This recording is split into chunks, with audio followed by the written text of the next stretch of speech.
Good morning. Today is Thursday, January 26th, 2023.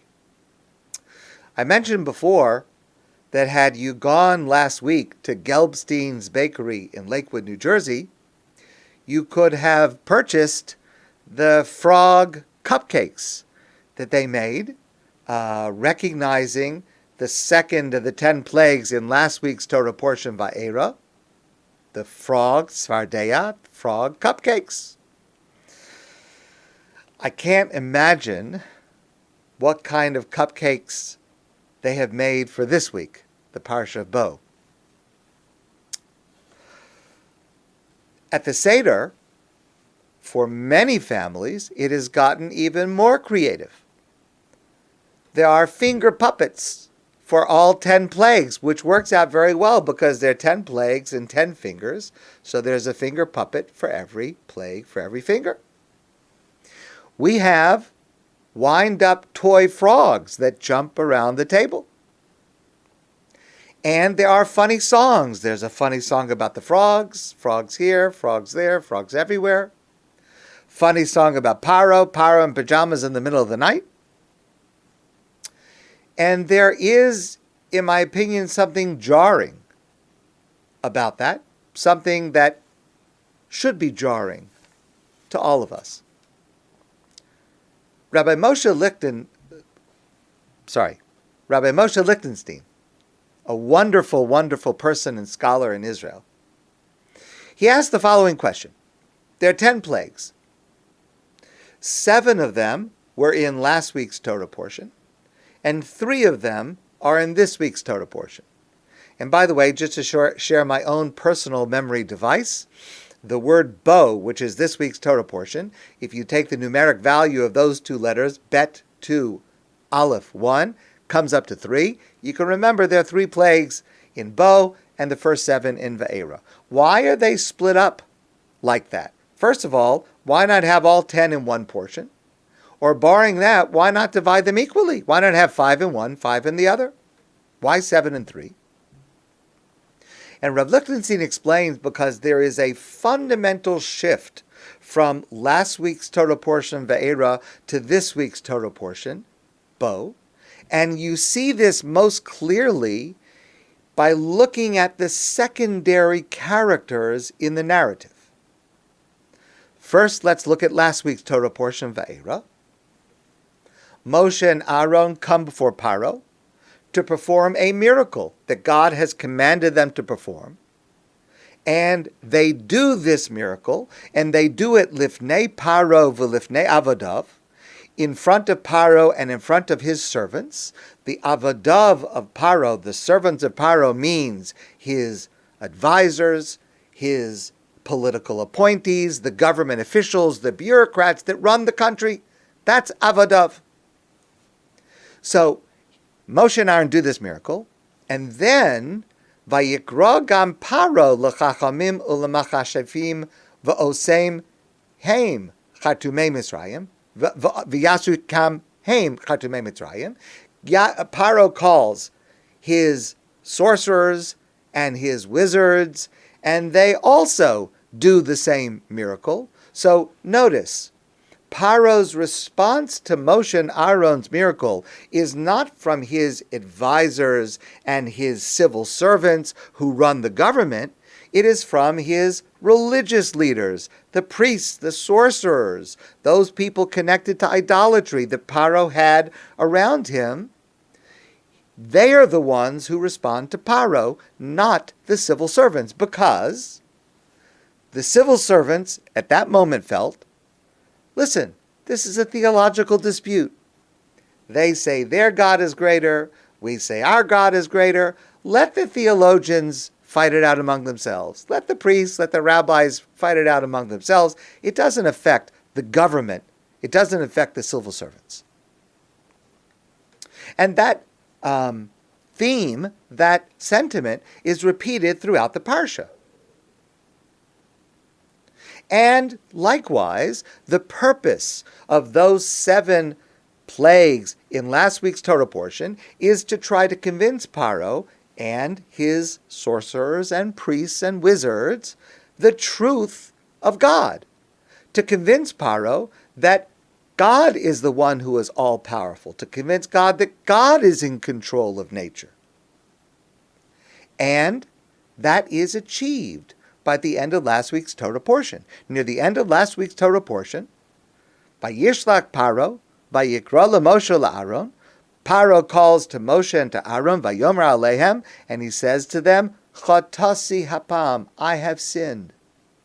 Hashem hatzadik, God is the righteous one, God is the correct one, Va'ani va'ami harashayim, and I and my nation, our gods, we're just wicked. You're right, we're wrong. But Paro still did not relent to allow the Jews to go free. In our Torah portion, the Parsha of Bo, starting with the 8th plague, Arbe, the locusts, and then Choshech, the darkness, and then number 10, Makas Bechoros, the plague against the firstborn, these last 3 plagues have a different goal. Their goal is to destroy Egypt. Their goal is to provide punishment for the persecution that the Egyptians have inflicted on the Jewish people for the previous 2 centuries. Up until now, during the first 7 plagues, the country itself was not in danger. So the civil servants, the bureaucrats, those who run the government, they let the clerics fight it out. But in our Torah portion, Bo, there is a shift. Because now it is the civil servants that speak up. It's the Avdei Paro, those who are in charge of running the government. Finally, they speak up and they say to Paro, Paro, is this really worth having your country, our country, destroyed over this issue with the Jews? Finally, they step in. Vayomru Avdei Paro Elav. First time, the Avdei Paro speak in our Torah portion, and they say to Paro, Ad masa yiyeh zelanu lemokesh, how long will these people keep ensnaring us?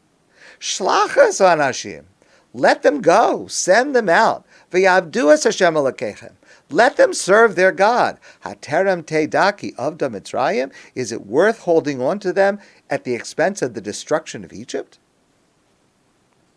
And that's why, says Rabbi Moshe Lichtenstein, there are 7 plagues in last week's portion, 3 in this week's portion, because there is a shift in purpose of the plagues. 2 different categories. To demonstrate the power of God, to punish the Egyptians, and to destroy Egypt. And this shift should get us to focus on a deep truth. And it relates to last week's Torah portion, but even more so, more deeply, to this week's Torah portion, and that is, behind every political and military decision, there was a human price that was extracted from the people of Egypt. There was deep human misery and suffering throughout the entire Egyptian people. Starting at the very beginning, just think about this for a moment in human terms. All of the water turns to blood. All the fish die. There's no water to drink. There's also no water to bathe. All the fish are dead. Imagine the smell, imagine the discomfort, the difficulty, and it lasted for 7 days. 7 days with no water? With stinking smell throughout the entire country? It turns your stomach. And then come the tzvardeya, the frogs. We make jokes, and we talk about cute frogs and cupcakes. But, I mean, let's be real. They're slimy. They're disgusting. And they were everywhere, right? Remember, we discussed this last week. They're everywhere. They're crawling up and down inside your clothing, in your bed, in your food. And for all 10 of them, getting out of the way of the plague was not an option for the Egyptians. There was nowhere they could go. And the people had no idea how long each one would last. And even scarier, they had no idea what was going to come next. Dr. David Fox observes that the Torah refers to, we use the word makkah, which means to hit.